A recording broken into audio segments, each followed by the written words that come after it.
Viewers, setiap pernikahan pasti memiliki fase tersulit dalam menjalani kehidupan rumah tangganya. Tidak terkecuali dengan pasangan ini. Ivy dan Edu sempat melewati masa-masa sulit di awal pernikahan. Namun fase tersebut menjadi sesuatu yang indah untuk dikenang. Duh, ceritakan. Ya sering mbak, sampai sekarang juga kita gak punya uang.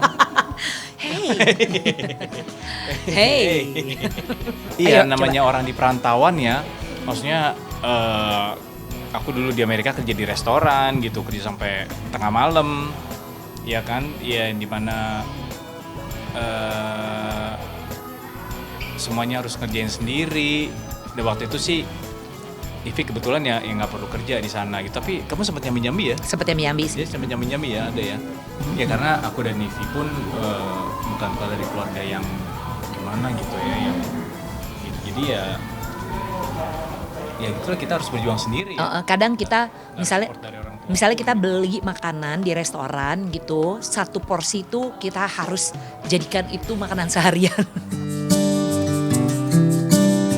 Meski pernah menjalani kehidupan serba sederhana di negeri Paman Sam, Ivy dan Edu tetap kompak satu sama lain dengan cara saling memberi support. Lantas pernahkah terbesit rasa penyesalan dalam diri keduanya saat menjalani masa-masa sulit? Kawinnya enggak, menikah tuh enggak pernah ada seselan deh gitu. Menikahnya tuh enggak pernah ada seselan sama sekali. Beneran deh. Pertengkaran merupakan bumbu dalam pernikahan.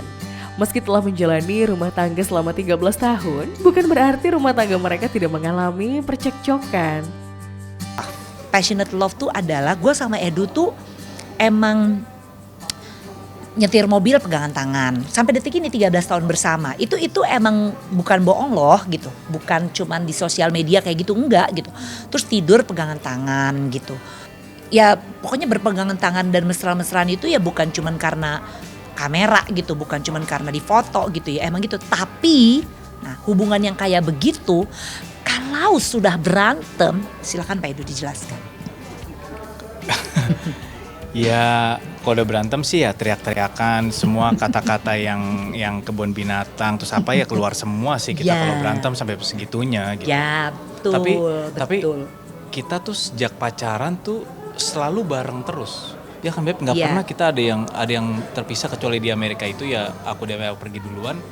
Tapi sampai selama pacaran tuh dia kerja aku temenin, kemanapun aku temenin, pergi main-main pun kita temennya sama. Jadi kita tuh bareng-bareng terus gitu. Jadi kalau gue tuh ibarat kata mau liburan gak ada dia tuh aneh loh. Aneh Mbak gitu. Terus misalnya mau main gitu, aneh banget kalau gak ada dia. Tapi ya gimana ya, emang berduaan melulu bingung juga deh. Dan, gitu. dan, Kok dan gak itu, bosen-bosen ya? Iya itu dia yang dan gak membuat kita bosen juga gitu. Iya. Karena kita senang saling berada di sisi satu sama lain, itu kita senang aja gitu. Dia nih gak sabar tapi sabar. Nah gimana tuh penjelasannya? Gak sabar tapi sabar gitu. Gak sabar mungkin sama orang lain, tapi sama si istrinya sabar banget.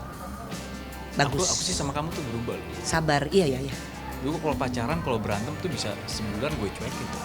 Serius? Tapi sama kamu gak bisa.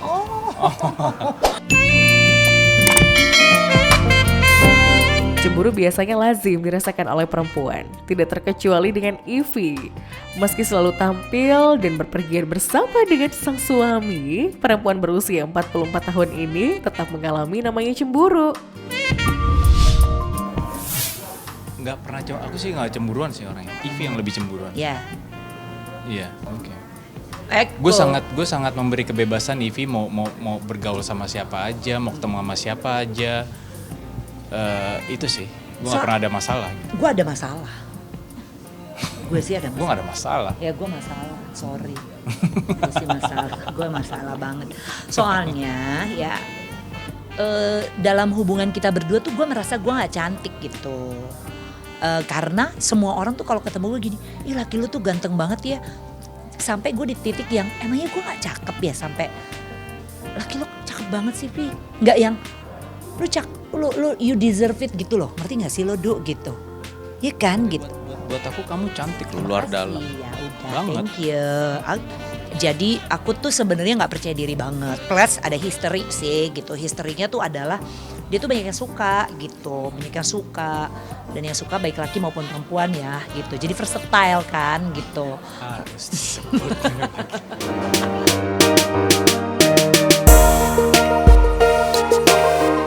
Selain cemburu, sifat posesif juga kerap dirasakan oleh perempuan. Lantas bagaimana seorang Ivy menghadapi masa-masa tersebut? Ya pokoknya ada masa yang gue sampai ngecekin malam-malam gitu. Aku tuh emang ada trust issue sih. Trust issue-nya itu mungkin karena ya pernah ada yang suka sama dia, terus ya pokoknya gue gak nyaman aja kayak gitu loh. Jadi gue sih cek-cekin. Tapi percaya deh Mbak, aku tuh melakukan itu bertahun-tahun. Worry, takut, deg-degan, mau ngintip, mau kayaknya tiap kali dia ada WhatsApp apa gitu mau ngintip. Pokoknya perempuan-perempuan insecure gitu loh, bener-bener insecure to the max ya. Jadi kalau misalnya dia terima WhatsApp dari siapa nih, ujung mata nih udah yang siapa tuh gitu. Terus kalau misalnya dia terus bawaannya mau lirik-lirik gitu, terus bawaannya tuh kepingin tahu passwordnya dia semuanya gitu.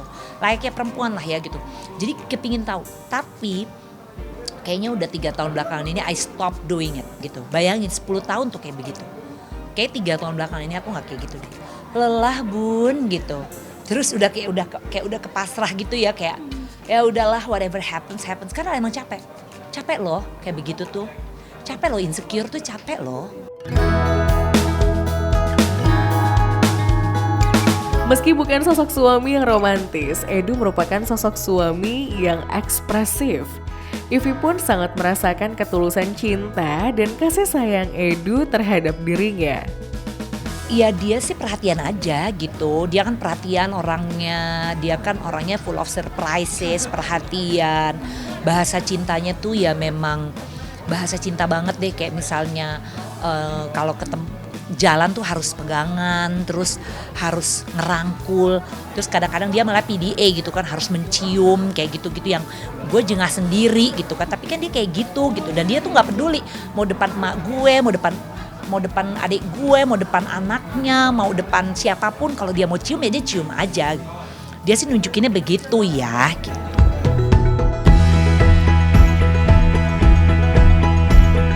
Lima tahun di Amerika, Ivy dan Edu akhirnya memutuskan hijrah ke Indonesia.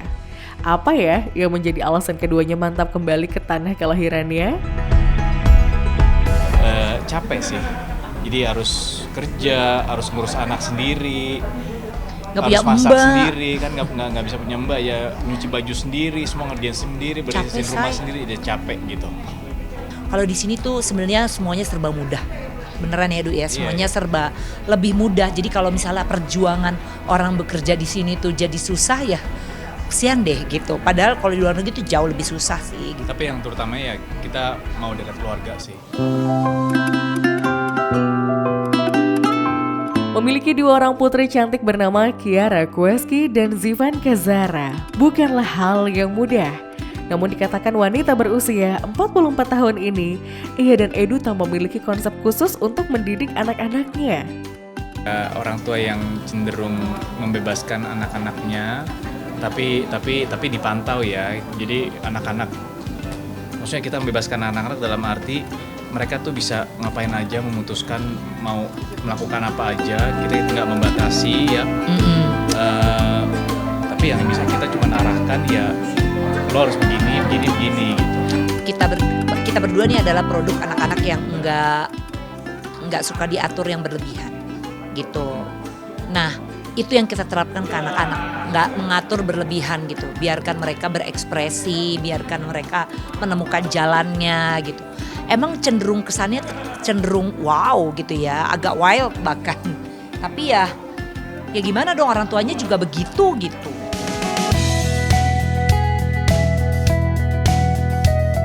Angka 13 tahun bukanlah waktu yang sebentar untuk sebuah perjalanan rumah tangga. Meski bisa dikaitkan kehidupannya sudah nyaris sempurna. Namun Edu dan Ivy merasa banyak masih ada kekurangan. Ini sih sebetulnya cara berkomunikasi sih gitu. Ya, Du. Dan selayaknya pelajaran komunikasi yang emang susah banget dan harus dipelajari oleh setiap insan manusia di muka bumi ini, bahwa berkomunikasi itu emang susah kan Mbak gitu. Susah banget berkomunikasi itu, karena berkomunikasi itu sebetulnya kita harus berkomunikasi dengan gaya orang itu kan gitu. Ya kan gitu. Sementara kan kadang-kadang kita suka lagi nggak paham tuh orang itu tuh lagi dalam kondisi seperti apa kayak gitu. Yang satu pengen cerita dan pengen ditanggepin, yang satu pengen dengerin aja dan pengen nggak usah nanggepin gitu. Itu kan repot ya gitu. Terus yang satu pengennya situ cerita juga dong gitu. Sementara yang di sini, kok kamu nggak cerita gitu? Ya nggak apa-apa. Mau jedot-jedotin pala gitu kan, soalnya aku tuh pingin lo cerita apa kayak gitu, misalnya kayak kumis lo udah banyak uban aja gue pengen denger gitu, apa perasaan lo terhadap kumis lo yang udah mulai banyak uban. Sementara kan kalau gue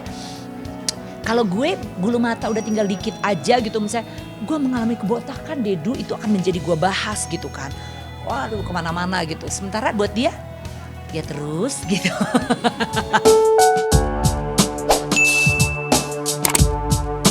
Berbeda dengan pasangan lainnya yang memiliki panggilan sayang, pasangan ini tergolong unik, seunik acara pernikahannya. Enggak ya, kita cuman beb aja ya, beb gitu ya, beb gitu, du, pi gitu. Terus ngomong juga masih gua lo lah gitu, nggak ada Dedi, Muti gitu. Enggak ya, gua lo gitu. Gitu, masih gitu aja kayak waktu zaman dulu 13 tahun pacaran tuh ya nggak berubah begitu. Di depan anak-anak juga gue lo gitu. Duh gue tuh gini lo gini gitu. Enggak yang Dedi ini Muti gini, Muti enggak gitu ya. Enggak ya, enggak sama sekali loh. Enggak yang Justru kita merasa aneh aja kalau kita harus panggil mama, ma, aku lapar ma. Muti dong, Iya, Muti gitu. Iya aneh. Iya aneh. Aneh.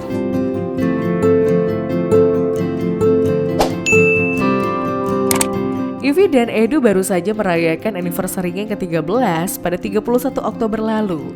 Dan di penghujung wawancara dengan tim Love Story, Ivy dan Edu saling mengutarakan rasa terima kasihnya atas perjalanan yang telah mereka lalui bersama. Ya pokoknya the last 13 years, thank you for being with me. Lempeng ya mukanya. Binar-binar dong terima kasih gitu. Udah sabar banget menghadapi gue yang begini, yang pasti susah ya buat lo ya. Terima kasih juga udah menjadi ibu yang baik buat anak-anak dan jadi seorang yang baik juga untuk keluarga gue. Dan yang pasti ya kamulah satu-satunya lah buatku, nggak ada orang lain di sini gitu. Aku nyanyi ya? Iya. Kamulah satu-satunya di aku. Oke. Ya, pokoknya intinya I love you no matter what. Oke, terima kasih. Terima kasih juga buat Edu yang udah sabar banget sama bininya yang super demanding ini. Makasih ya Beb, super demanding dan sangat apa ya, ibarat kata tuh sangat banyak mau, ya kan, demanding banyak mau sama aja ya sebenarnya. Tapi dan terutama yang paling gue berterima kasih dari lo tuh adalah bahwa lo tuh emang suami yang gokil sih, yang kalau di rumah itu nggak kayak laki-laki yang harus perempuan itu ngerjain segala sesuatunya sendiri di rumah gitu. Buat gue tuh lo keren banget di bagian itu. Jadi kalau misalnya mau nyuci piring, mau nyapu, mau ngepel tuh lu terbaik gitu. Dan thank you banget juga bahwa lo itu sama anak-anak itu cintanya keblenger gitu. Kadang-kadang kan ada bapak-bapak yang melahirkan anak-anak aja. Sayang tapi kok kayak gak sayang ya gitu. Tapi bahasa cinta lo komplit. Bahasa cinta lo mulai dari ngomong I love you iya ke anak-anak, terus kasih hadiah-hadiah ke anak-anak iya, kasih kata-kata yang bikin mereka kuat iya, udah gitu melayani mereka juga iya, ngasih waktu yang berkualitas, quality time buat mereka juga iya. Lu tuh bahasa cintanya komplit ke anak-anak kalau dari gue gitu. Jadi Gak ada orang yang bisa cinta anak-anak seperti lu cinta anak-anak sih. Gitu. Lu bukan cuma sekedar bapak doang yang sumbang sperma gitu. Tapi emang bener-bener goks. Gue gak sejauh ini baru lu sih yang gue lihat kayak begitu. Kalau gue keker-keker di antara bapak-bapak yang lain yang sampai kayak begitu tuh bahasa cintanya komplit ke Kiara dan Zivanka. Edu. Thank you.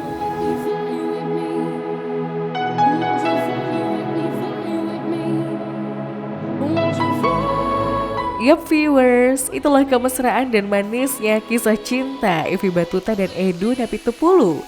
Love Story akan kembali lagi dengan cerita cinta dari selebriti tanah air lainnya. Stay tuned on Love Story. Bye!